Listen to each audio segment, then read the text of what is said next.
दोस्तों, अधिकतर लोगों का ये मानना होता है कि जो मंगल दोष होता है वो शनि से कट जाता है या फिर किसी दूसरे ग्रह से कट जाता है, लेकिन ये बिल्कुल भी सही नहीं है। मंगल दोष जो होता है वो सिर्फ मंगल से ही कट सकता है। गुरु की दृष्टि हो तो भी मंगल अपना प्रभाव देता ही देता है। अभी के समय में वैवाहिक जीवन में जितनी भी दिक्कत परेशानियां आ रही है उसके दो कारण होते हैं। सबसे पहला कारण ये है कि आपकी कुंडली यदि मांगलिक है तो आपकी कुंडली में बिल्कुल विवाह में समस्या आएगी, विवाह लेट होगा या फिर आपको आपके हिसाब से वर या वधु प्राप्त नहीं होंगे। दूसरी इसमें जो अभी वर्तमान में समस्या आ रही है वो आ रही है कि जो राहु है वो 11 नंबर की राशि में गोचर कर रहा है, मतलब कि कुंभ राशि में गोचर कर रहा है और उसकी जो नवम दृष्टि है वो पड़ रही है विवाह के भाव पर, मतलब कि 7वें भाव पर पड़ रही है। तो राहु के कारण भी अभी दिक्कत परेशानी काफी चल रही है। साथ में यदि आपकी कुंडली मांगलिक है तब भी आपकी कुंडली के हिसाब से वैवाहिक जीवन में परेशानी आपको देखने को मिल रही है। तो दोस्तों, इस अंक में हम जाने कि यदि आपकी कुंडली मांगलिक है या फिर अभी की जो परिस्थितियां बनी हुई है, राहु जनित जो समस्या बनी हुई है जिसमें भ्रम की स्थिति पैदा होना या फिर शक पैदा होना किसी भी प्रकार का, या फिर एक्स्ट्रा मैरिटल अफेयर जो होता है उसकी स्थिति बन जाना अचानक से, या फिर अविश्वास होना, ये सब राहु के कारण हो रहा है वैवाहिक जीवन के अंदर और काफी दिक्कत परेशानी देखने को मिल रही है। तो इस अंक में हम देखेंगे कि ये जो शिवरात्रि आ रही है 2026 में, तो इसमें हम ऐसा कौन सा उपाय करें जिसके कारण से राहु की जो समस्या है वो भी समाप्त हो जाए या फिर आपकी कुंडली मांगलिक है तो वो भी समाप्त हो जाए।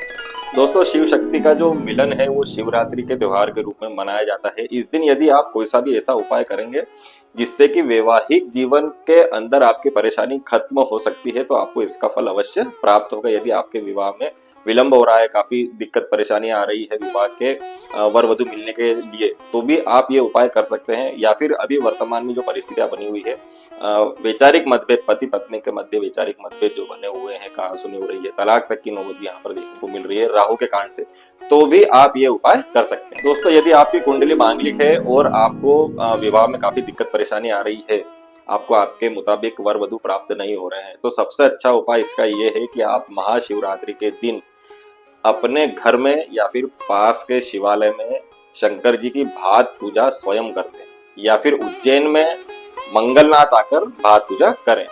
भात पूजा करने से आपके मंगल का जो दोष है वो निवारण हो जाएगा और आपके शादी के अंदर जो विलंब आ रहा है तो वो भी खत्म हो जाएगा और आपको 2 से 3 महीने के अंदर उचित वर वधु प्राप्त हो जाएगी। दोस्तों, यदि राहु के कारण अभी आपके वैवाहिक जीवन के अंदर परेशानी बनी हुई है या फिर आपके वैचारिक मतभेद हो रहे हैं या फिर शक की कोई सा ऐसा कार्य हो रहा है जिससे आपको शक हो रहा है आपके पति पर, आपकी पत्नी पर, तो आप ये उपाय कर सकते हैं। शिवरात्रि के दिन आपको क्या करना है कि आपको बिल्व पत्र लेना है, 108 बिल्व पत्र आपको लेना है।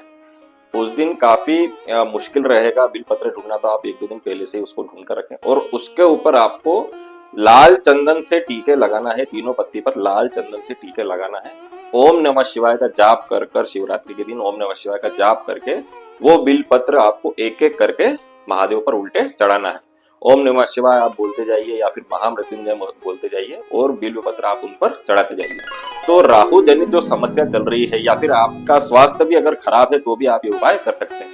तो इससे क्या होगा कि इससे सूर्य का प्रभाव आप पर बढ़ेगा और राहु का जो प्रभाव है वो खत्म होगा और आपका जो स्वास्थ्य है वो सुधरेगा, आपके अंदर नकारात्मकता खत्म होगी, आपके वैवाहिक जीवन में जो दिक्कत परेशानी चल रही है, किसी भी प्रकार की दिक्कत परेशानी चल रही है वो भी समाप्त हो जाएगी। दोस्तों, इसके अलावा एक उपाय यह है कि आप महाशिवरात्रि के दिन लाल रंग की आप मटकी लाइए और उस मटकी को शिवालय के अंदर आप रखिए, सीधा रखना है उसको और खाली रखना है उसको। तो इससे भी आपके जीवन के अंदर यदि वैवाहिक जीवन से संबंधित परेशानी चल रही है तो वो दिक्कत दूर होगी। इसके अलावा दोस्तों, यदि आप अपने मन पसंद के वर वधु से शादी करना चाहते हैं तो उसका भी एक अचूक उपाय है। आपको क्या करना है कि जो महाशिवरात्रि है उस दिन आपको शंकर जी पर चंदन का इत्र चढ़ाना है और जो उनके गले में जो सर्प होता है उन पर भी चंदन का इत्र चढ़ाना है। साथ में आपको माता गौरी को श्रृंगार भेंट करना है, साड़ी भेंट करना है। इसके साथ ही आपको माता गौरी को खड़ी हल्दी की 5 गठान चढ़ाना है। तो इससे क्या होगा कि इससे आप जो चाहते हैं, जिससे शादी करना चाहते हैं, उससे शादी होने के योग बनने लगेंगे। बाकी आपकी कुंडली के हिसाब से यदि वो ठीक रहेगा, महादेव की इच्छा रहेगी, आपके लिए भविष्य में सही रहेगा, तो ही आपकी उनसे शादी हो पाएगी। तो दोस्तों, ये थे महाशिवरात्रि पर करने वाले अचूक और आसान उपाय। यदि आपको ये वीडियो पसंद आए तो इसको लाइक और शेयर अवश्य कीजिए। मिलते हैं अगले अंक में। जय श्री महाकाल।